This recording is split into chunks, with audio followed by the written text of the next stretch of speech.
అదేనండి బాబోయ్, పన్నీర్ అండి. వెజ్ అయినా నాన్ వెజ్ అయినా దాన్ని ఎవరు చూసినా ఫిదా అయిపోవాల్సిందేనండి. దానికి కావాల్సిన పదార్థాలు: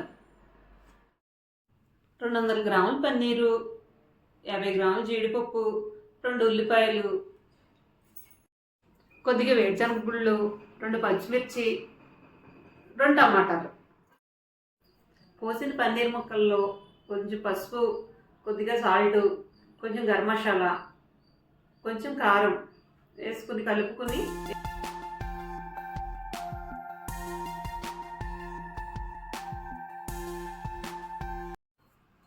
స్టవ్ వెలిగించుకుని బండి పెట్టుకుని 3 స్పూన్లు నూనె పోసుకుని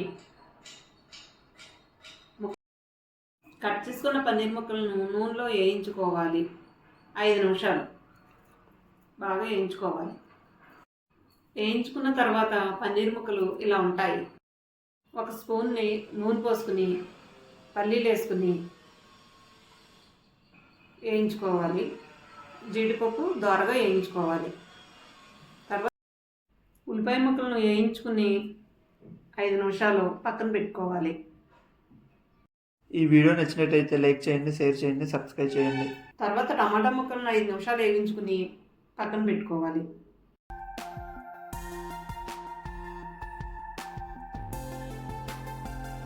ఈ వేయించుకున్న పదార్థాలను పూర్తిగా చల్లారిన తర్వాత మిక్సీ పెట్టుకోవాలి.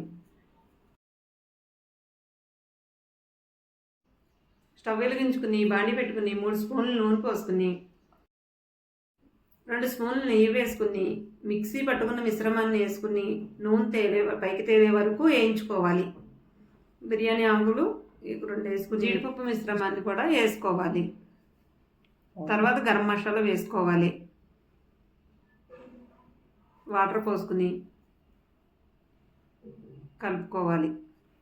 5 నిమిషాలు ఉడికిన తర్వాత పన్నీర్ ముక్కలను వేసుకుని కలుపుకోవాలి. తర్వాత కొత్తిమీర వేసుకోండి. టేస్ట్గా తయారైన పన్నీర్ కూర రెడీ.